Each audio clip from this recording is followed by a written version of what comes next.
जैसे हो दोस्तों, मैं राहुल खन्ना के इस वीडियो में आपका स्वागत है। आप जानते हो मैं आपके लिए कुछ ना कुछ लेके आता हूँ। दोस्तों, आज का टॉपिक बड़ा ही महत्वपूर्ण है क्योंकि बहुत सारे फ़ोन कमेंट मुझे आने लगे हैं कि सर जी हमारा भगवान कौन सा है, बाकियों का कौन सा है। एक्चुअली ये टॉपिक, ये सवाल आपको आना नहीं चाहिए, लेकिन जब ये सवाल आपको आ रहा है तो इसका मतलब ये है कि आप कुछ ढूंढ रहे हैं, आप कुछ इतिहास को टटोलने की कोशिश कर रहे हैं और इस बारे में मैं आपकी ज़रूर हेल्प कर सकता हूँ। क्या है, इतिहास बड़ा ही अपूर्ण सा है।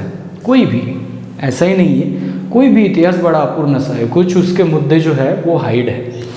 उदाहरण के तौर पर मैं अपने वीडियो में शंभू महादेव यानी हमारे शंभू महादेव के बारे में उनके 88 होने का जिक्र मैं हर वीडियो में करता हूँ, लेकिन वो कौन सी है, उसका नाम क्या है, उस शंभू ने क्या किया था, पूरी डिटेल जानकारी मेरे पास नहीं है। 88 के 88 शंभू की डिटेल जानकारी नहीं है। क्या है, इतिहास तर्कों के आधार पर बोलता है, तो हमें अध्ययन करके, खोज करके उस तर्कों को सामने लाना पड़ेगा।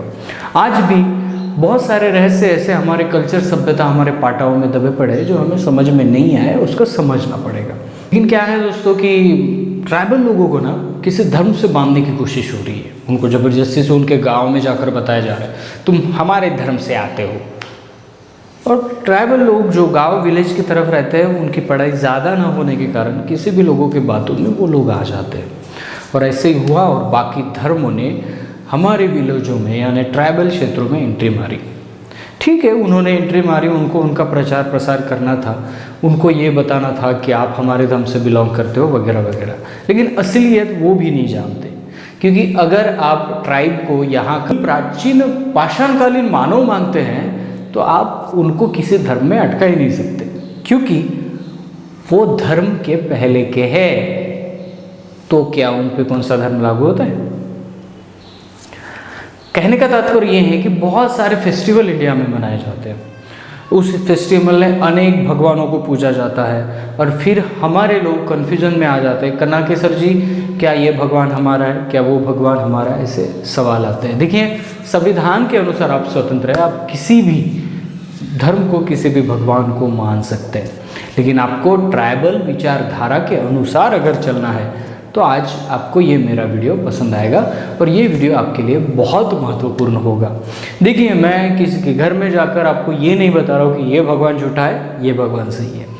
मैं आपको एक विचारधारा बताऊंगा जो हजारों सालों से हम तक चली आ रही है।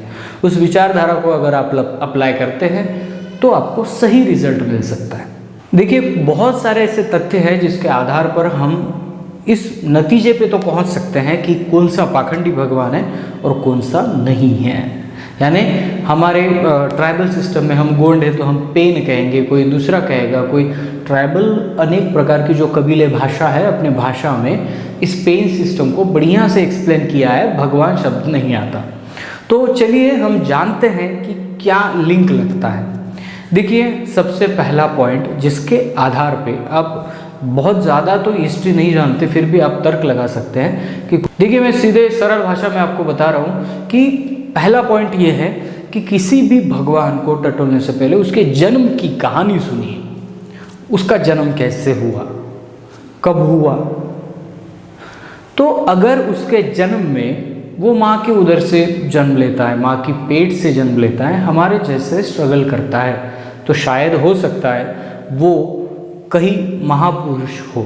लेकिन अगर वो किसी मिट्टी के पुतले से बना है, उसका जन्म का अगर जन्म की कहानी हम देखते हैं तो किसी मिट्टी के पुतले से बना है, कहीं ज़मीन से निकला है, आसमान से टपका है, किसी के पसीने से बना है, तो भाई ये आपकी विचारधारा नहीं है। आप वहीं पे सतर्क हो जाइए, आप पाखंड की तरफ धकेले जा रहे हो। तो ये जो है क्या है, ट्राइबलों के इतने सारे महापुरुष, इतने सारे पेन हैं, इन सभी पेनों की एक जन्म कहानी है और वो माँ की पेट से जन्म लेते हैं, हमारे जैसे ही जीवन जीते हैं, हमारे जैसे लोगों में घूमते हैं, हमारे जैसे एक दिन दुनिया को संदेश देकर मर जाते हैं। ये नॉर्मल स्टोरी है, यही स्टोरी आपको ट्राइबल में नज़र आएगी। लेकिन एक्चुअली पाखंडवादी स्टोरी इससे कुछ परे होती है। वो ये होती है कि वो इंसान उड़ता था, बादलों में पहुंचता था, उसने ये उठाया, वो उठाया। इंसान के शरीर में इतनी ताकत पॉसिबल नहीं है। ये आपको कहीं ना कहीं से पाखंडवाद की तरफ धकेल रहा है। इसका दूसरा एक रीज़न ये है कि दोस्तों, जब आप किसी कहानी को, पाखंडवादी भगवान की कहानी को देख रहे हो, सुन रहे हो, तो आपको ये भी समझना चाहिए कि हमारे इसमें चमत्कार नहीं होते। हमारे इसमें फर्स्ट एंड लास्ट चमत्कार है प्रकृति, और यही चमत्कार फर्स्ट एंड लास्ट है। और ये भी चमत्कार नहीं है तो ये एक निर्मित है। तो इसीलिए चमत्कारों की भाषा हमारे बीच नहीं होती। अगर किसी ने कह दिया मैं अगर प्रैक्टिस करूं तो मैं 10 या 20 फीट छलांग मार सकता हूं, ये मैं इतना तो मैं मेरे शरीर को डेवलप कर सकता हूं। लेकिन अगर किसी ने कहा कि मैं दौड़ते दौड़ते आया और मैंने 500 मीटर की छलांग मारी, तो समझ लीजिए आप पाखंड की तरफ जा रहे हो और आपको वहीं पे सतर्क होना है। आने वाले त्योहारों में मेरा भगवान कौन सा है, तेरा भगवान कौन सा है, ये नहीं करना है आपको आपके विचारधारा से चलना है। जो भगवान जिन्होंने सही जिंदगी जी हो, जिन्होंने इंसानियत के लिए यहाँ अपना पसीना बहाया हो, संघर्ष किया हो, उस महापुरुष को आप मानिए, आपको दुनिया कुछ नहीं कहेगी। लेकिन आप अगर किसी पाखंडी बनाए हुए, कुछ धूर्त लोगों ने ना ऐसे कहानियाँ बना के लोगों को बेवकूफ़ बनाया। जिसने कहानियाँ बनाई वो बुद्धिमान थे, और जो कमज़ोर थे उनके ऊपर ये कहानियों के द्वारा, डर के द्वारा दबाव और प्रेशर बनाया गया। और इस प्रेशर के कारण आज भी हमारा समाज कहीं ना कहीं डर में जी रहा है। तो इस डर को निकालने के लिए हमें विचारधारा उनके सामने रखनी होगी, क्योंकि वो इस गुलामी भरी सोच से बाहर आए, अपने अधिकार के लिए, ह्यूमन राइट्स के लिए लड़े, और यही अलह ब्रीथ का उद्देश्य है। और इसीलिए मैं आपको बता रहा हूँ कि ये जो सभी भगवानों के कहीं ना कहीं से पाखंडवादी कहानियाँ बताई जाती हैं, इन कहानियों में कोई भी तथ्य नहीं है। अगर तथ्य है तो वो भगवान नहीं, वो महापुरुष होगा जिसने यहाँ पे स्ट्रगल किया। कई लोग कहेंगे कि कन्नाकी जी आपके पाटाओं में तो चमत्कार आया, मैंने देखा। तो कहाँ देखा भाई? तो नहीं, आपने कहा कि कली कंकाली के 33 बच्चे। तो मैंने उसके पहले ये भी कहा कि जंगूबाई का एक मंदायरोन था। मंदायरोन यानी क्या? मंदायरोन यानी हम आज की भाषा में उसको आश्रम कहेंगे। कुंवारी माता जब प्रेग्नेंट होती थी, कुंवारी माताएं जब बनती थी लड़कियां, तब उनको समाज से निकाल दिया जाता था।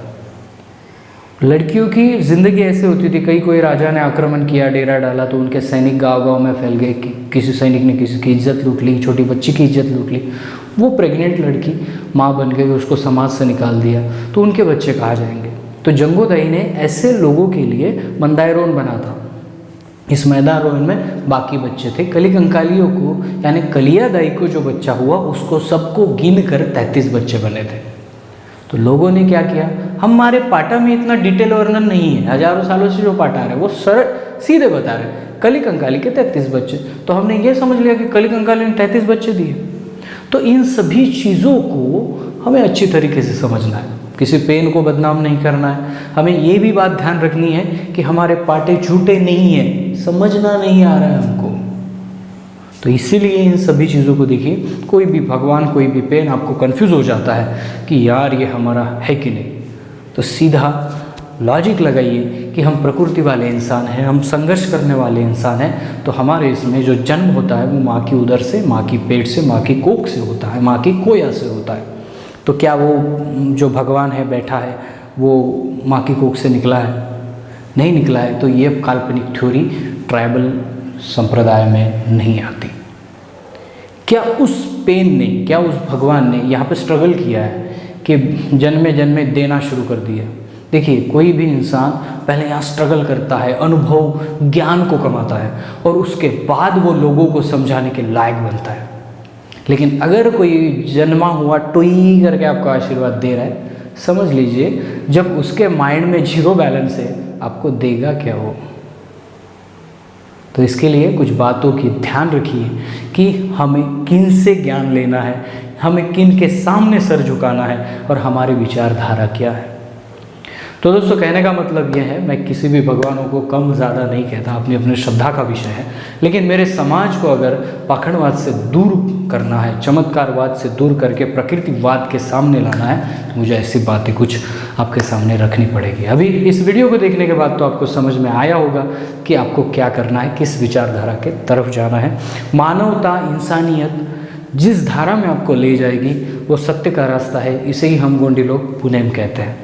अगर कुछ चमत्कारिक वजह से, कुछ पाखंडवादी रास्तों से आप निकलना चाहते हैं तो वो पुनेम का रास्ता नहीं है। हमारे पुरखों ने कभी भी इस रास्ते को नहीं अपनाया और अपनाएंगे भी नहीं। तो आपको समझना है कि आपको किस डायरेक्शन में जाना है।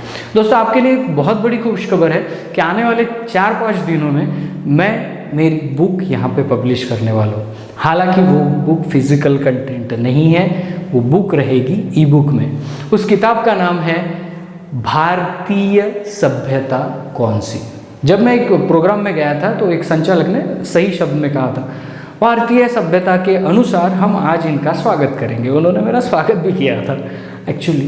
तो तब से मेरा सोचना शुरू हुआ कि भारतीय सभ्यता है कौन सी यार, कौन सी है। अनेक धर्म है, अनेक पंथ है, अनेक समुदाय है, तो ओरिजिनल भारतीय सभ्यता कौन सी है? इसके जवाब आपको इस किताब में मिलने वाले हैं। 4 से 5 दिन में, थोड़ा सा करेक्शन का टाइम चल रहा है, 4 से 5 दिनों में ये मैं ई बुक आपके लिए हाजिर कर दूंगा, जिसका आपको खरीदना है और पढ़ना है। तो बिल्कुल चैनल पे बने रहिए और आने वाले वीडियो कंटिन्यूसली देखते रहिए। मेरे वीडियो में टाइम गवाते हो तो मैं वादा करता हूँ कि आप यहाँ से कुछ ना कुछ लेके जाते हो, जिसके आपका माइंड जो है सशक्त बने। मैं फालतू की चीज़ें की बात नहीं करता और फालतू बातों में टाइम वेस्ट भी नहीं करता। तो मेरी किताब को जल्दी आपके सामने लेकर आ रहा हूँ। आशा है कि आप उसको बड़ी मन लगा कर पढ़ेंगे और जो मेरे पास है, जो मैंने तर्क लगाया है, वो आपके दिल तक पहुँच जाएंगे। वीडियो को यही रोकता हूँ, मिलता हूँ अगले वीडियो अगले टॉपिक के साथ। तब तक के लिए जय सेवा, जय जोहार, जय आदिवासी, जय गुरुद्वारा, जय देव।